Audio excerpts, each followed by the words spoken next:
Another problem will take.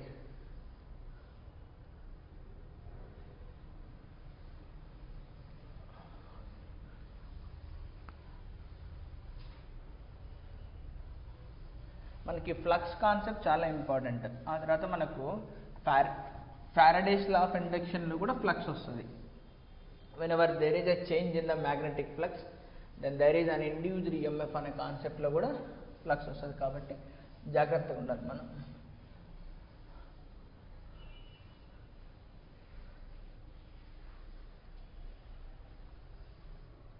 Yeah, let us take the problem will be like this. I have a ring which is placed here. This is the ring of radius r, you can say ring of radius r. On the axis of the ring,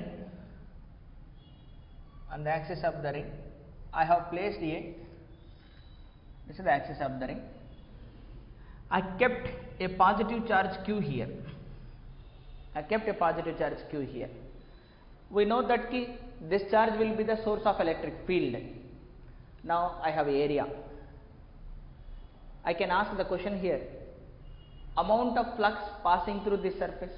అడగచ్చు కదా, it is sending the electric field lines. I can ask what is the flux passing through this circular portion. అంతేనా? ఎందుకు this is keep on sending the electric field lines will be like this. పోతుందా లేదా flux? electric field lines are crossing the surface, so there is a contribution to the flux definitely.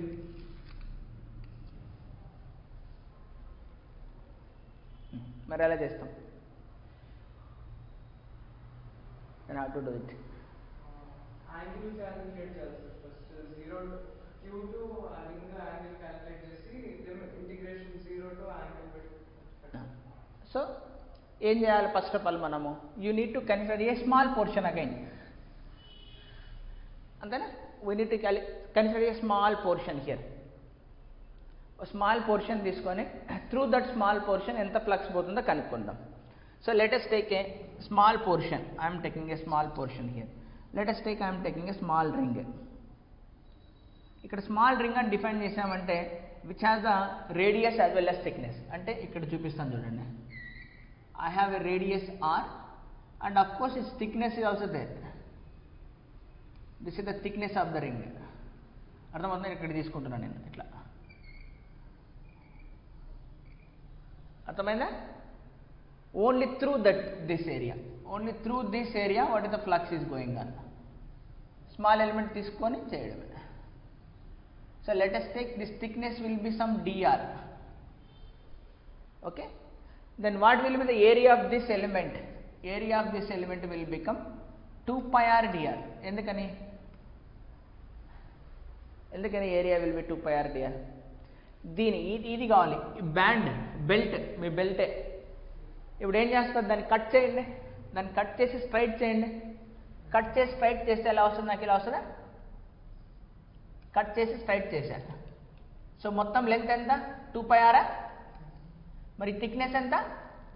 dr. నా ఇప్పుడు చెప్పండి area, length into breadth. So length ఏమో 2 pi r, breadth ఏమో dr. So that is what I am taking here. Now I need to calculate what is the flux passing through this small portion. Now see here, I kept the charge will be here, charge q will be here. Due to this, the flux passing through this means electric fields manaku kavali. So this is the electric field E. This is the electric field E. Then what will be the normal? Ring కి normal ఏమవుతుంది? Axis it self is the normal. Axis ఏదైతే అదే normal కదా. So this is it self is the normal. Normal ఇలా ఉంటుంది. Normal will be like this.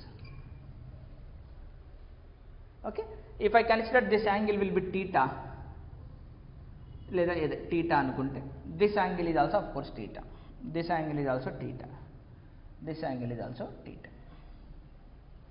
అంతేనే కదా? Then I need to give the distance will be, let us take this distance will be d, which is fixed, radius is fixed. Now here this is r, small r, this distance will become r square plus d square. Andera అప్పుడు electric field ఏమవుతుంది, electric field is equal to 1/4πε0 q divided by r square, అంటే r square plus d square, అంతే కదా. Square root ఉంటుంది, మళ్ళీ square ఉంటుంది. Now flux through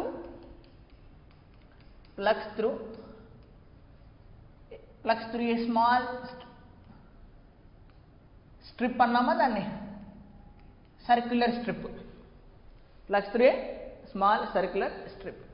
So d5 will be is equal to electric field into dot ds లేదా E into ds into angle between them, cos theta will be the angle between them, అంతే కదా.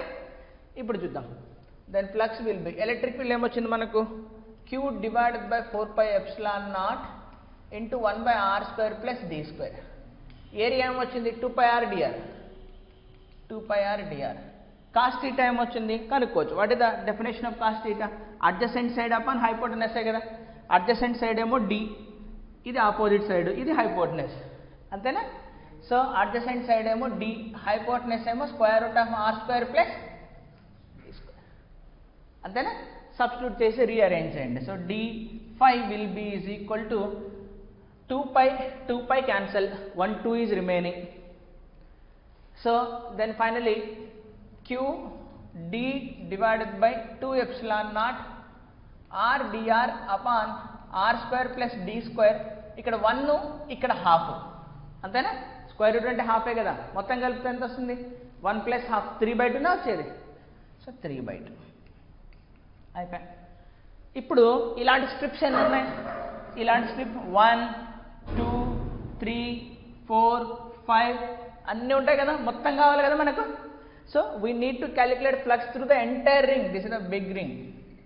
కావాలంటే first ring ఇక్కడ ఉంది, second ring, third ring, fourth, fifth, sixth, seventh, ఇట్లా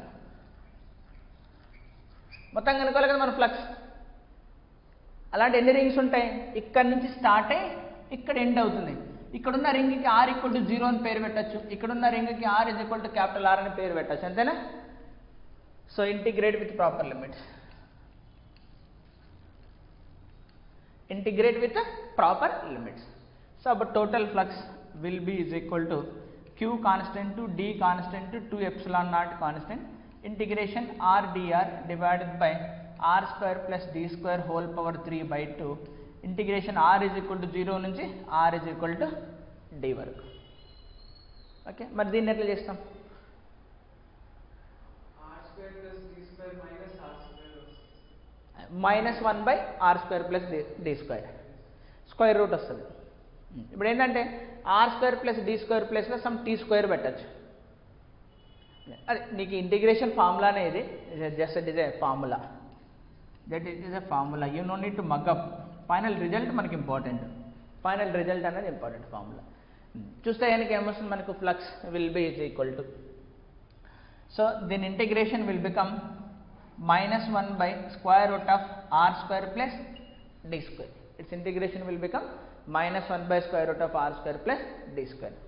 so అప్పుడు నాకు ఏమొస్తుంది, upper limit and lower limit కూడా సబ్స్టిట్యూట్ చేయాలి. So flux will be is equal to qd by 2ε0 -1/√r square plus d square.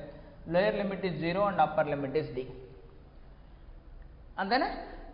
So sorry, r is equal to capital R, I'm sorry, r is equal to capital, ఇక్కడ దాకా కదా capital R, r is equal to capital R, 0 నుంచి capital R, అన్ని rings కలపాలి కదా మనం. So upper limit substitute చేస్తే ఇక్కడ r ప్లేస్లో క్యాపిటల్ R వస్తుంది, లోయర్ లిమిట్ సబ్స్టిట్యూట్ చేస్తే 0 + d స్క్వేర్ ఏమొస్తుంది, డీనే వస్తుందా. సో అప్పుడు నేను రీఅరేంజ్ చేస్తే నాకు ఫ్లక్స్ ఏమొస్తుంది అంటే, ఇట్ విల్ బి డీని కూడా లోపల తీసుకెళ్తా. So q/2ε0 into 1 minus d by square root of r square plus d square, ఇక్కడ వచ్చి ఆగుతుంది.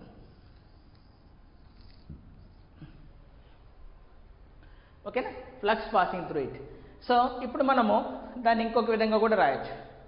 ఐ అరేంజ్ దిస్, నేను అరేంజ్ చేస్తున్నా. I represent this will be in another manner. So ఎలా అంటే, this will be the ring,